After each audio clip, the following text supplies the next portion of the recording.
e uma vez que a empregada tivesse o bebê, aquele bebê seria da sua esposa e dele.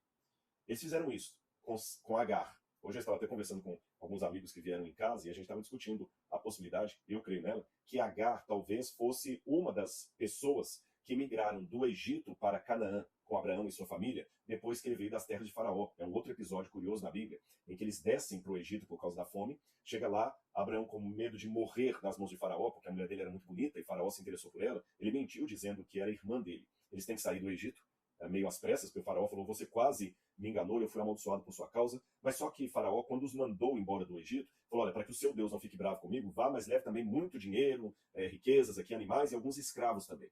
Provavelmente foi nessa leva de egípcios que foram com Abraão para Canaã que Agar veio junto, porque ela era uma serva egípcia. Então ele teve relação sexual com ela engravidou e deu à luz a Ismael.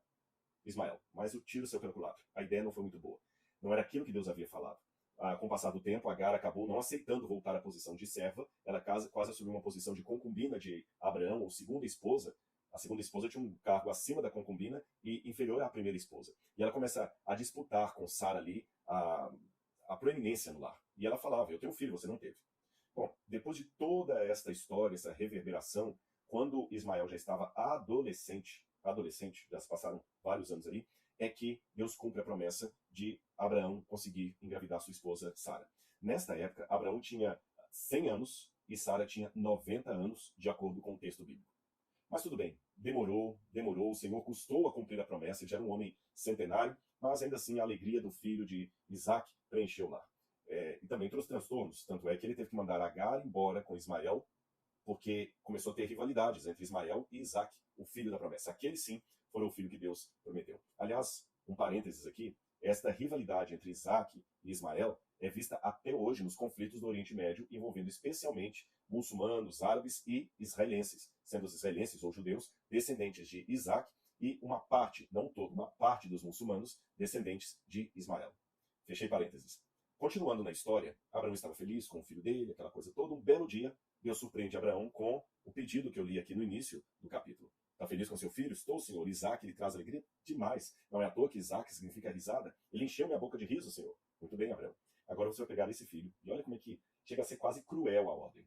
Esse filho, a quem você ama, e vai até um lugar que eu vou mostrar para você, e lá você vai sacrificá-lo ali. Imagina a situação. Imaginem a situação.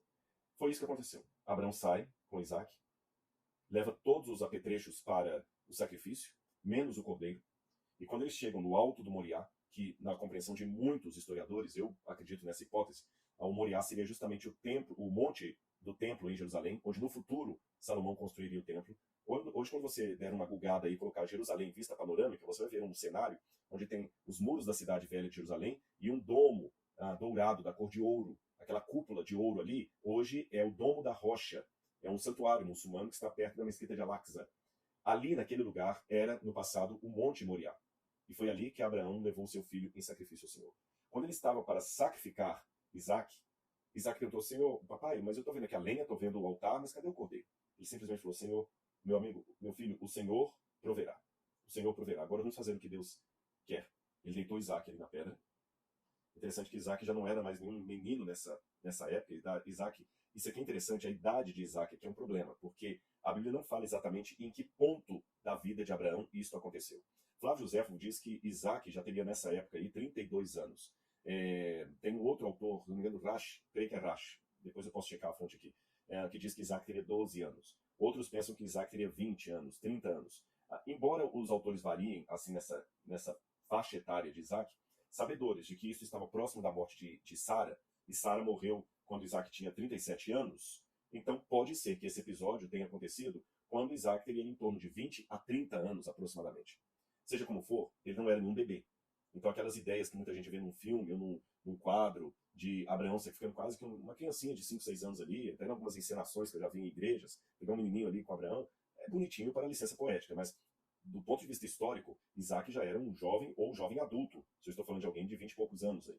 Ele poderia se desvencilhar ali da corda e tudo mais e agredir o seu pai, que era idoso. Então a Bíblia demonstra claramente que quando Isaac deitou no altar, ele fez isso de maneira voluntária, ele se submeteu àquilo ali. Tanto é que houve um sermão que alguém falou assim: na verdade foi sacrifício de Abraão, de Isaac ou de ambos.